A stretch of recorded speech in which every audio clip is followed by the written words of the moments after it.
Bismillahirrahmanirrahim. Assalamualaikum warahmatullahi wabarakatuh. Alhamdulillahi rabbil alamin wa bihi nasta'in ala umuri dunya waddin. Wassalatu wassalamu ala asyrafil anbiya'i wal mursalin wa ala alihi wa ashabihi ajma'in. Allahumma akhrijna min zulumatil wahmi wa akrimna binuril fahmi waftah alaina bima'rifatil ilmi wa sahhil alaina abwaaba fadlik wa atmim lana nurana ya arhamar rahimin. Wa ba'd. Syukur pada Allah Subhanahu Wa Taala yang telah mengurniakan kepada kita nikmat iman dan Islam dan masih memberikan kita umur untuk sama-sama kita mempersiapkan diri di dalam ketaatan beribadah kepada Allah Subhanahu Wa Taala sebelum menuju ke rahmat Allah Subhanahu Wa Taala. InsyaAllah pada rakaman kali ini kita akan sama-sama bermuzakarah berkenaan dengan rukun solat, iaitu rukun kelima, iaitu rukun rukuk serta tumakninah, di mana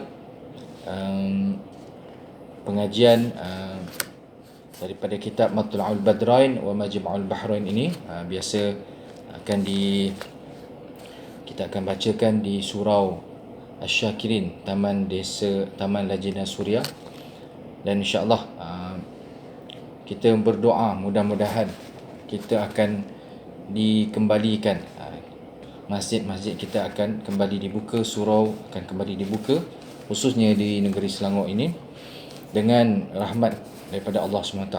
Sama-sama kita berdoa, dan pengajian-pengajian agama, solat berjemaah, khususnya solat Jumaat, kembali dapat dikurniakan dan dapat diamalkan, didirikan oleh umat Islam. Mudah-mudahan insya-Allah.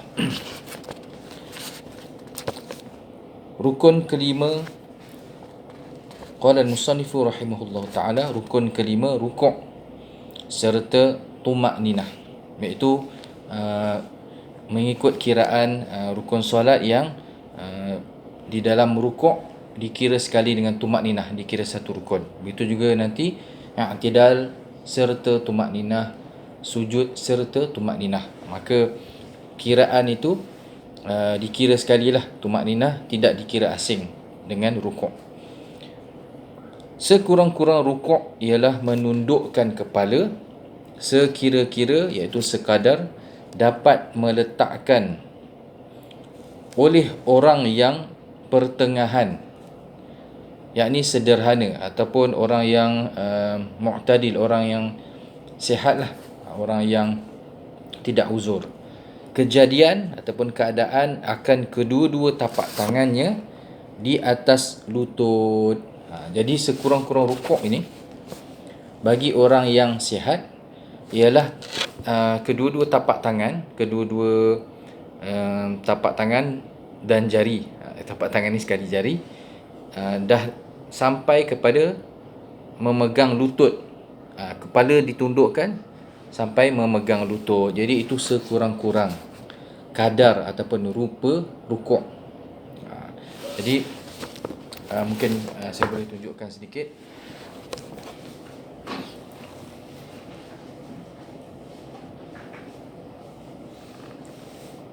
Allahu Akbar. Jadi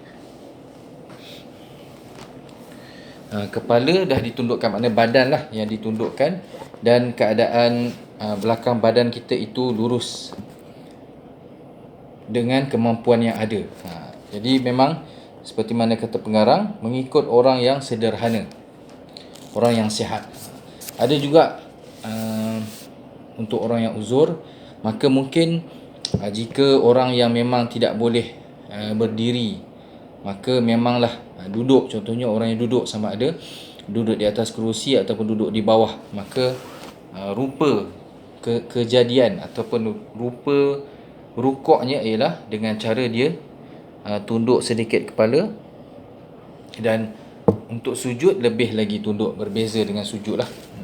Tapi untuk orang yang sihat, maka memang kedudukan tu jadi kedudukan L lah, L terbalik. Baik. Dan keadaan kepala, mata melihat ke tempat sujud. Cuma badan itu perlu diluruskan. Maknanya tidaklah terlalu kurang sangat, sikit saja, sedikit sangat tunduk, maka tak dapat lurus badan. Bahkan sehingga boleh diletakkan bekas, maknanya tak luruslah sampai tak tumpah, tak jatuh. Dan tangan itu memegang lutut, mana memegang kepala lutut, bukannya memegang peha ataupun betis.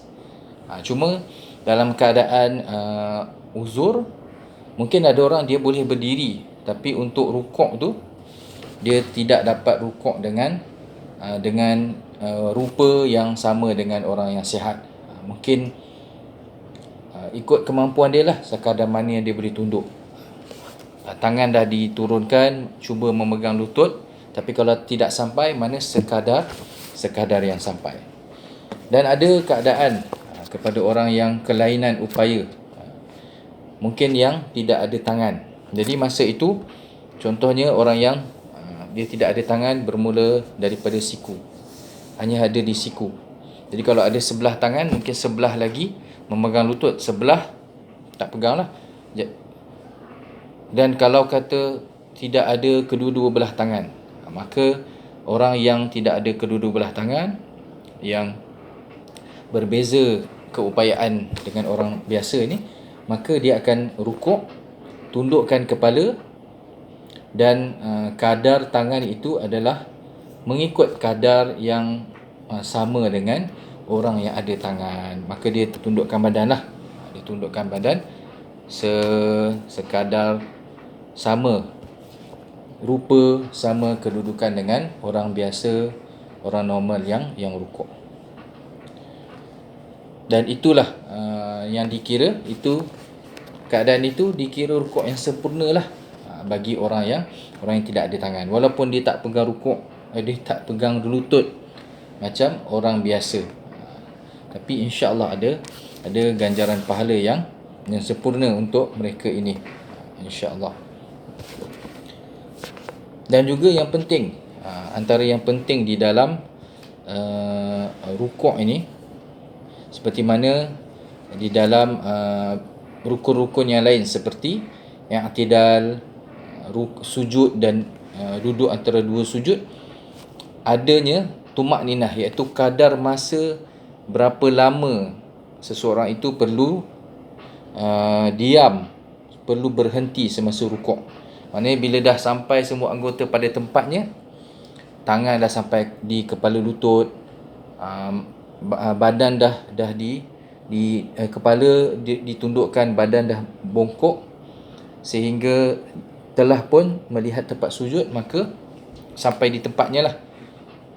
Mana bila semua anggota dah sampai pada tempatnya, maka perlu berhenti paling sekejap, paling minimum waktunya sekadar. Jika di dalam kitab ini ada dibuatkan syarahannya ataupun nota kakinya, tumakninah dalam rukuk, i'tidal, sujud dan duduk antara dua sujud ialah berada dalam keadaan tenang. Keadaan tenang, tumakninah memang makna tenang. Segala anggota, tenang segala anggota seketika sehingga tidak bergerak. Kalau masih bergerak lagi, belum dikira tenang, belum dikira adanya tumakninah. Barulah ia melakukan perbuatan solat selanjutnya. Memadai tidak tenang, iaitu memadai kadar tumakninah itu. Memadai tenang dan tidak bergerak itu sekadar membaca tasbih Subhana Rabbiyal Azim. Bahkan ada di dalam kitab yang lain menyebutkan kadarnya sekadar Subhanallah, biqadri haitsu yastaqirru kullu udwin makanahu biqadri Subhanallah. Di dalam kitab lain ada menyebutkan dengan kadar Subhanallah. Jadi bila dah sujud rukuk, dah berhenti, kadarnya Subhanallah. Tapi jika membaca tasbih sebagaimana yang kita telah pun amalkan, dan ini yang terbaik, dibaca tasbih subhana rabbiyal azim wa bihamdih 3 kali. Subhana rabbiyal azim wa bihamdih, subhana rabbiyal azim wa bihamdih, subhana rabbiyal azim wa bihamdih. Maka pastilah lebih daripada kadar tumak-ninah. Ini kalau tak, mungkin tak baca laju sangat, tetapi tidak afdal. Ataupun mungkin ada orang yang dia mampu, dia tak boleh mampu lama, dia tak mampu, kena bergerak, rukuk tu tak boleh lama, maka dia kena pastikan kadar tumak-ninah itu telah menepati waktunya. Jadi kalau dia mampu sekadar tumak-ninah, sekadar masa subhanallah, maka itulah kadarnya dan dikira sah. Jadi tidak sah orang yang tidak ada tumak-ninah di dalam rukuk. Itulah yang dipanggil, kalau sebutan, kalau panggilan yang biasa kita masa kecil-kecil dulu panggil rukuk, ada yang panggil rukuk spring. Rukuk spring, kalau ataupun patuk ayam, mana cepat sangat, maka perbuatan solat yang sebegini tidak akan mendatangkan solat yang sempurna. Bahkan kita risau, khawatir, takut-takut solat yang laju, solat yang tidak ada tumak-ninah ini ibarat akan menjadi kain buruk yang akan dilemparkan kembali kepada pelakunya. Disyaratkan di dalam rukuk ini ada syaratnya, iaitu syarat sah. Rukuk itu disyaratkan bahawa tidak mengqasadkan, meniatkan dengan rukuk itu akan selain daripadanya, selain daripada rukuk.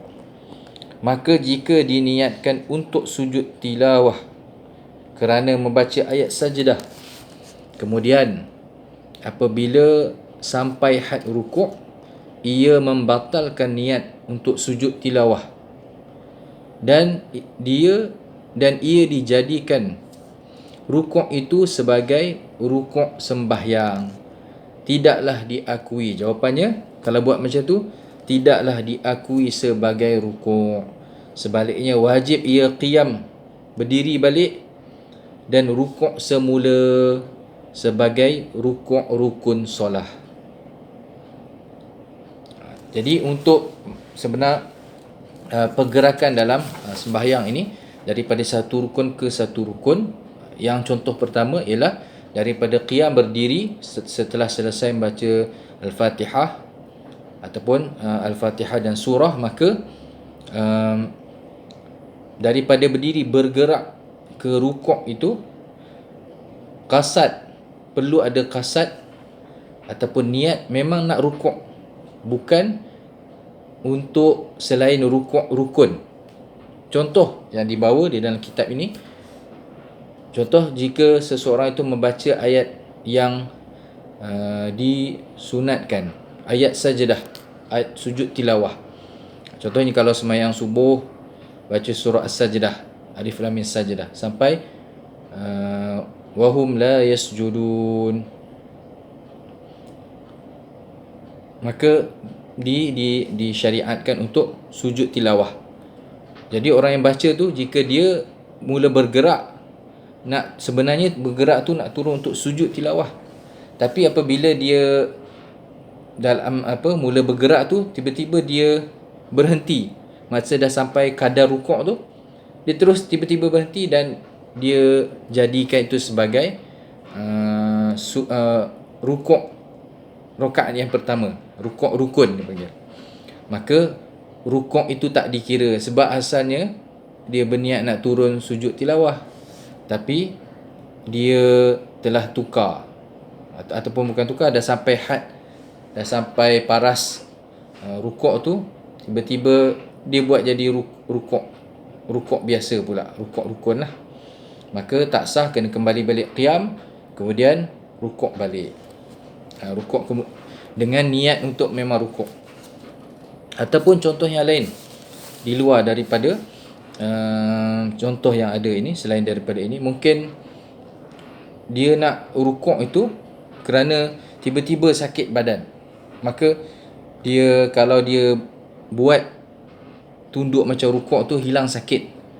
Jadi tidak boleh, tidak sah. Rasa macam dah lenguh lah, terus tiba-tiba je tengah baca surah kot, ataupun tak sempat baca surah, tiba-tiba lenguh badan ataupun sakit, bergerak ke arah rukuk, maka rukuk itu pun tak sah, kena reverse balik, kena pergi qiyam balik, rukuk macam biasa dengan qasad di dalam hati untuk rukuk. Jadi kita memang setiap pergerakan di dalam sembahyang ini mestilah qasad itu tidak boleh selain daripada untuk mengerjakan rukun yang seterusnya. Macam contohlah, ataupun contoh lain, apa, dekat bawah tu handphone berbunyi, handphone letak bawah bunyi, kan ada kan, boleh je pandai je nak slide bagi tak bunyi dah lah handphone. Tapi yang sebaiknya patutnya di silentkan lebih awal.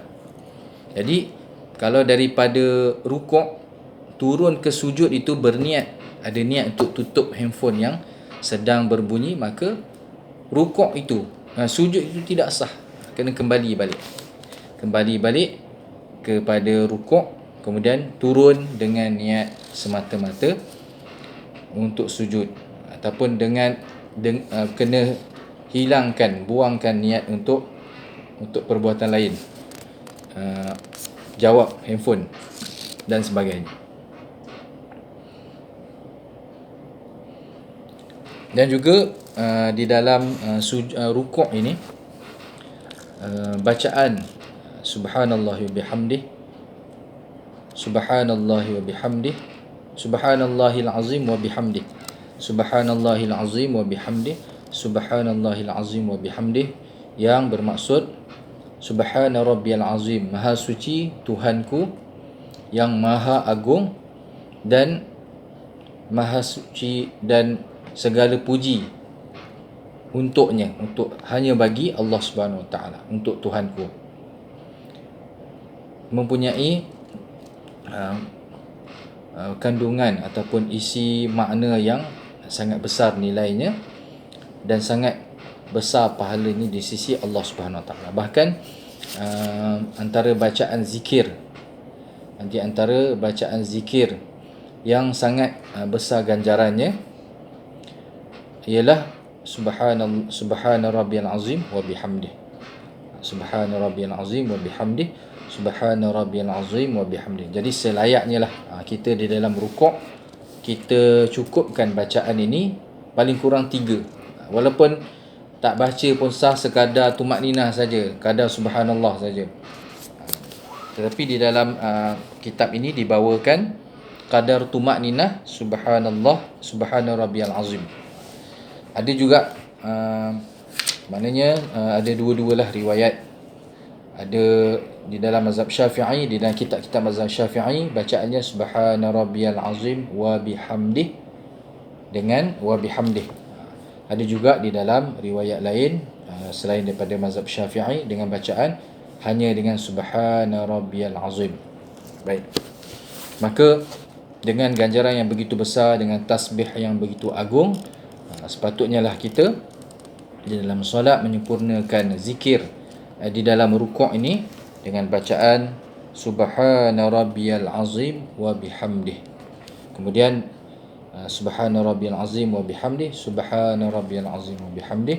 Apabila sempurna 3, barulah kita bangkit sami'allahu liman hamidah, dan berdiri sehingga berdiri tegak. Mana daripada rukuk naik ke i'tidal. I'tidal ini hatta ta'tadila qa'iman, sehingga sempurna berdiri tegak. Tegak dalam keadaan berdiri. Itu rukun yang ke-6, iaitu yang dipanggil i'tidal. Dan juga tumakninah. Sami'allahu liman hamidah, Rabbana lakal hamd. Kalau dah baca Rabbana lakal hamd, dah ada tumakninah. Tapi kalau tak baca, maka kena ada kadar subhanallah, itu paling kurang. Berdiri tegak. Kalau tak tegak lagi, dah turun untuk sujud, maka sembahyang tidak sah. i'tidal tidak ada. Kalau sami'allahu liman hamidah, sami'allahu liman hamidah, rabbana, Allahu akbar, terus turun. Tidak ada bacaan rabbana lakal hamd dan zikir yang lain. Ada zikir-zikir yang lain. InsyaAllah kita akan sama-sama muzakarah pada sesi yang akan datang, rakaman yang akan datang, berkenaan dengan rukun ke-6, iaitu i'tidal serta tumakninah, insyaAllah.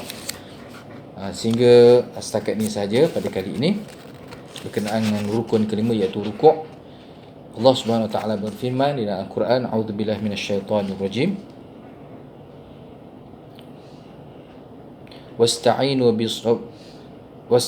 bis-sabri was-salah wa innaha lakabiratun illa 'alal khashi'in. Mohonlah pertolongan dengan sabar dan juga solat, dan sesungguhnya solat itu, memohon bantuan dengan solat itu amat berat, melainkan bagi orang-orang yang khusyuk. Mudah-mudahan kita tergolong di kalangan orang-orang yang digolongkan sebagai orang-orang yang menunaikan solat dengan khusyuk.